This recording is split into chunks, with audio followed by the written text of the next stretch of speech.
Hi friends, എല്ലാവർക്കും special and fast കിച്ചണിലേക്ക് സ്വാഗതം. ഇന്ന് ഞാൻ വന്നിരിക്കുന്നത് ഒരു കപ്പ് പുട്ടുപൊടി കൊണ്ട് നല്ല സോഫ്റ്റ് ടേസ്റ്റുള്ള 3 തരത്തിലുള്ള പലഹാരമാണ് തയ്യാറാക്കുന്നത്.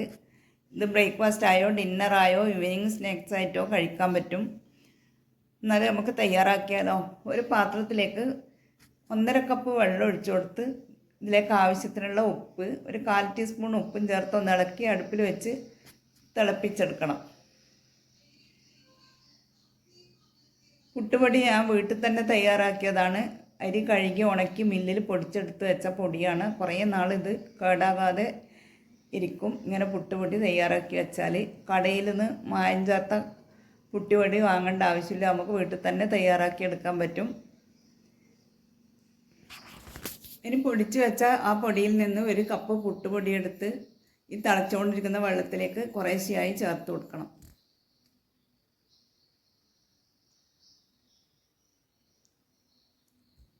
കുറച്ച് കുറച്ചായി ഇട്ട് ഇളക്കി കൊടുക്കുന്നതാണ് എളുപ്പം, ഇളക്കിയെടുക്കാൻ എളുപ്പം. ഈ വെള്ളത്തിലേക്ക് നെയ്യ് ഇഷ്ടമുള്ളവർക്ക് വേണമെങ്കിൽ ഈ വെള്ളത്തിൽ ഒരു 1/2 ടീസ്പൂൺ നെയ്യും കൂടെ ചേർത്ത് കൊടുത്താൽ നല്ല ടേസ്റ്റായിരിക്കും പലഹാരം ഉണ്ടാവുക. നെയ്യ് ഇഷ്ടമില്ലവർ 1/2 ടീസ്പൂൺ നെയ്യും കൂടെ ചേർത്ത് കൊടുക്കുക. ഇനി ഇതുപോലെ നല്ലപോലെ തീ ഓഫ് ചെയ്ത ശേഷം നല്ലപോലെ ഇതൊന്ന് ഇളക്കി യോജിപ്പിച്ച് ഒന്ന് അടച്ചു വെക്കണം. ഈ ചൂടോടെ കുഴച്ചെടുക്കാൻ പറ്റില്ല. അത് കുറച്ച് തണുക്കുന്നവരെ ഒന്ന് അടച്ച് വെക്കാം. ആ സമയത്ത് ഒരു തേങ്ങ പൊട്ടിച്ച് ചിരകിയെടുക്കുക.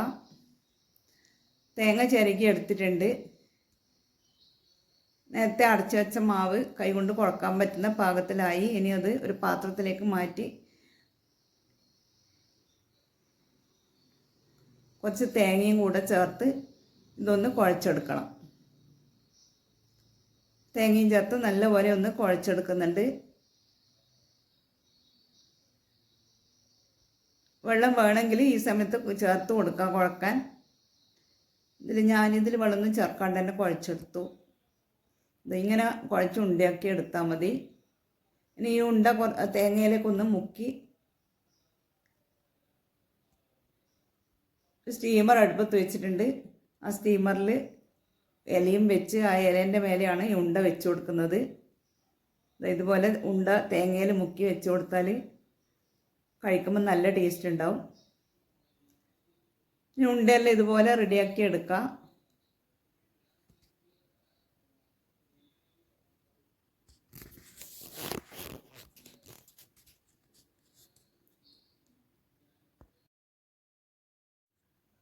ഇനി കുറച്ച് ശർക്കരപ്പൊടി എടുത്തിട്ടുണ്ട്. ആ ശർക്കരപ്പൊടിയിലേക്ക് കുറച്ച് തേങ്ങയും കൂടെ ചേർത്ത് നല്ലപോലെ ഒന്ന് മിക്സ് ചെയ്തെടുക്കാം. ഇനി ഒരു മാവ് ഇതുപോലെ എടുത്ത് ഇങ്ങനെ പരത്തിയെടുത്താൽ മതി. ഇങ്ങനെ പരത്തിയെടുത്ത് അതിലേക്ക് കുറച്ച് തേങ്ങയും ശർക്കരയും മിക്സ് വെച്ച് നമുക്ക് ഏത് ഷേപ്പിലാണ് വേണ്ടത് എന്നുള്ള വിധത്തിൽ ഷേപ്പ് ചെയ്തെടുക്കാം. നമുക്കിഷ്ടമുള്ള വിധത്തിൽ ഷേപ്പ് ആക്കിയെടുക്കാം. നീളത്തിലോ ഒരു ഉണ്ടയായോ ഷേപ്പാക്കി എടുക്കുക. ഇലയൊന്നും ഇല്ലാതെ നമുക്ക് അട ഉണ്ടാക്കാൻ പറ്റും. ഇങ്ങനെ ചെയ്താൽ അതേ ടേസ്റ്റിൽ അട കഴിക്കാൻ പറ്റും. ഇനി ഇത് അടച്ച് വെച്ചൊന്ന് വേവിച്ചെടുക്കുക. എല്ലാം ഇതിലേക്ക് വെച്ച് കൊടുത്തിട്ടുണ്ട്. ഇനി ഇത് അടച്ച് വെച്ച് ഒരു 5 മിനിറ്റ് വെന്ത് കഴിഞ്ഞാൽ മതി. ഇനി ഒരു പാത്രം അടുപ്പത്ത് വെച്ച് പാത്രത്തിലേക്ക് കുറച്ച് എണ്ണ ഒഴിച്ചു കൊടുത്ത് ഇനി ഇതിലേക്ക് ഒരു 1/4 ടീസ്പൂൺ കടുകും 1/2 ടീസ്പൂൺ ഉഴുന്നുപരിപ്പും കടുക് ഉഴുന്നുപരിപ്പും ഒന്ന് പൊട്ടുന്ന സമയത്ത് ഒരു ചെറിയ കഷ്ണം സവാള ചെറുതായി നുറുക്കിയതും ഇതിലേക്ക് ചേർത്ത് കൊടുത്ത് കുറച്ച് കറിവേപ്പിലയും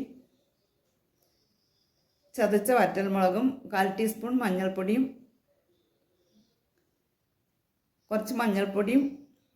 കുറച്ച് പിരിമുളക് പൊടിയും ചേർത്ത് ഒന്ന് മിക്സ് ചെയ്തെടുക്കണം. ഈ പൊടിയുടെ പച്ചമണം ഒന്ന് മാറുന്നവരെ ഇളക്കി കൊടുത്ത ശേഷം ഇതിലേക്ക് ഉണ്ട വെന്ത് വന്നിട്ടുണ്ട്. അത് ഇതിലേക്ക് ഇട്ട് കൊടുക്കാം. നമുക്ക് മസാലയിട്ട് എത്ര ഉണ്ട വേണമെന്നുള്ളതിനനുസരിച്ചിട്ട് ഇതിലിട്ട് ഇളക്കിയെടുത്താൽ മതി. എരിവും വറവെല്ലാം വേണ്ടവർക്ക് ഇതുപോലെ ഉണ്ട ഉണ്ടാക്കിയാൽ നല്ല ടേസ്റ്റ് ആയിരിക്കും. ഇത്രയേ ഉള്ളൂ. വളരെ എളുപ്പത്തിൽ നമുക്ക് നല്ല സോഫ്റ്റ് ആയിട്ടുള്ള ഉണ്ട റെഡിയാക്കി എടുക്കാൻ പറ്റും. എല്ലാവരും ഉണ്ടാക്കി നോക്കുക. വീഡിയോ ഇഷ്ടമായാൽ ഒന്ന് ലൈക്ക് ചെയ്യണേ. നിങ്ങളുടെ അഭിപ്രായങ്ങൾ കമൻറ്റ് ബോക്സിലൂടെ അറിയിക്കണേ. ഇതുവരെ സബ്സ്ക്രൈബ് ചെയ്യാത്തവരാണെങ്കിൽ പ്ലീസ് ഒന്ന് സബ്സ്ക്രൈബ് ചെയ്ത് സപ്പോർട്ട് ചെയ്യണേ.